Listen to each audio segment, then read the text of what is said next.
दीजिए। हेडिंग को प्रस्तावना इंग्लिश क्या में। होता है? हाँ जी हाँ जी मैम। जैसे जो स्मृति स्तर है, मेमोरी लेवल, इसके 5 पद बताए हैं, इसलिए इसको पंचपदीय प्रणाली भी कहा गया है। तो 5 जो पद बता रही हूँ वो कौन से हैं? फर्स्ट है आपका प्रस्तावना। प्रस्तावना यानी कि इंट्रोडक्शन। ओके, जो टीचर ने पढ़ाना है उसी को रटवाना है, ये मेमोरी लेवल में। सेकंड है आपका प्रस्तुतिकरण यानी कि प्रेजेंटेशन। ठीक है, उसके बाद है तुलना एवं समरूपता, कंपैरिजन करना, कंपैरिजन करना। उसके बाद नेक्स्ट है आपका सामान्यीकरण करना, जर्नलाइजेशन, यानी कि जिस प्रकार से हम कहते हैं कि पृथ्वी किसी भी वस्तु को अपनी ओर आकर्षित करती है, तो ये सामान्यीकरण। उसके बाद जो नेक्स्ट है आपका उपयोग करना, एप्लीकेशन, एप्लीकेबल करना। ठीक है, उसके बाद नेक्स्ट टॉपिक आता है आपका सामाजिक प्रणाली, सोशल सिस्टम। सोशल सिस्टम ये क्या है? मोटिवेशन यानी कि अभिप्रेरणा, बच्चों को मोटिवेट करना। उसके बाद नेक्स्ट है जैसे मोटिवेट करना, बच्चों को किस तरह से मोटिवेट करेंगे हम? वर्बली शाबाशी दे करके, प्रशंसा करके उनकी, या फिर कोई भी पुरस्कार दे करके, या गुड, वेरी गुड, या फिर एक्सीलेंट। इस तरह से जो छोटे बच्चे हैं उनको जो भी बताया है, जो याद करवाया है, फिर उसको बार बार रिपीट करवाना, यानी कि बच्चों की अच्छे से उस पर पकड़ हो जाए। तो किस तरह से थोड़ा सा भी बच्चे ने जैसे बताया तो उसको क्या करना? मोटिवेट करना।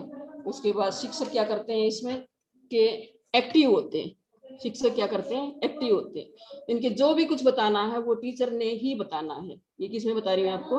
मेमोरी लेवल में। और जो बच्चे हैं वो सुनते रहते हैं।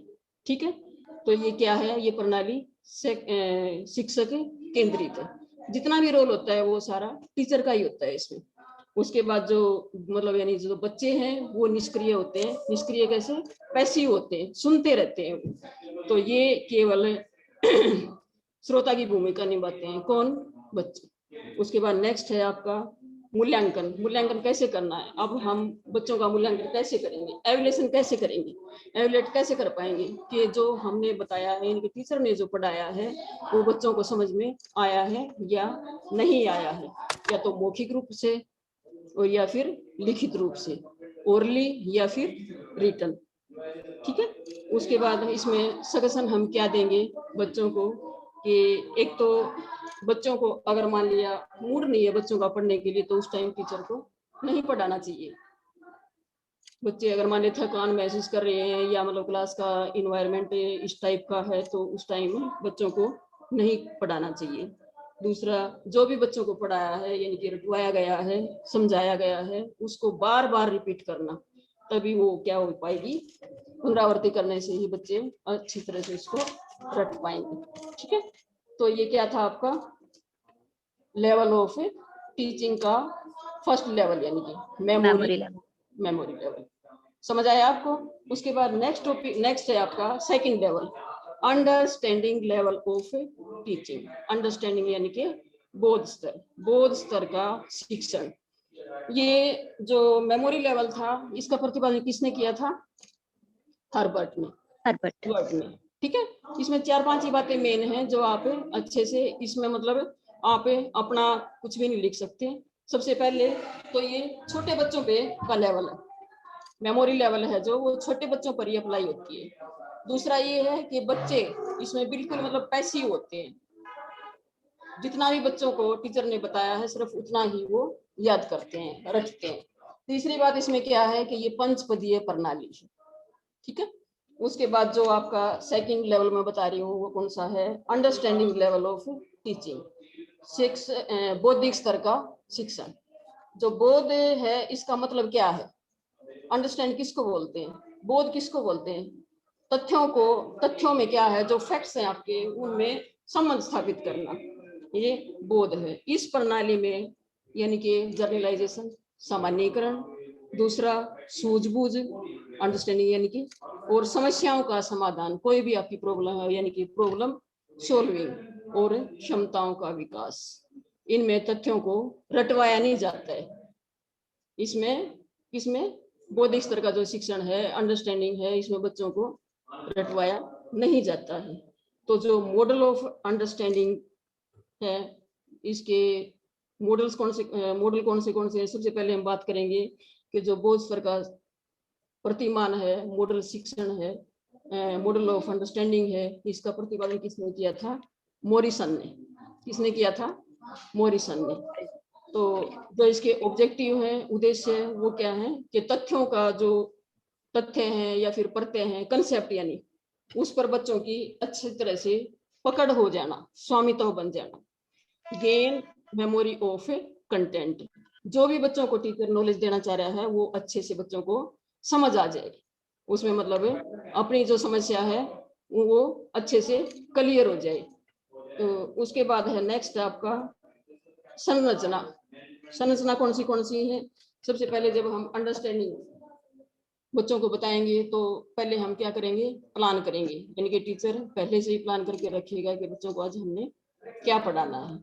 उसके बाद फिर वही आपका जैसे स्मृति लेवल में था, मेमोरी लेवल में था, प्रेजेंटेशन, प्रस्तुतिकरण, उसके बाद व्यवस्था का, और फिर उसके बाद है आपका वर्णन यानी कि रेसिटेशंस।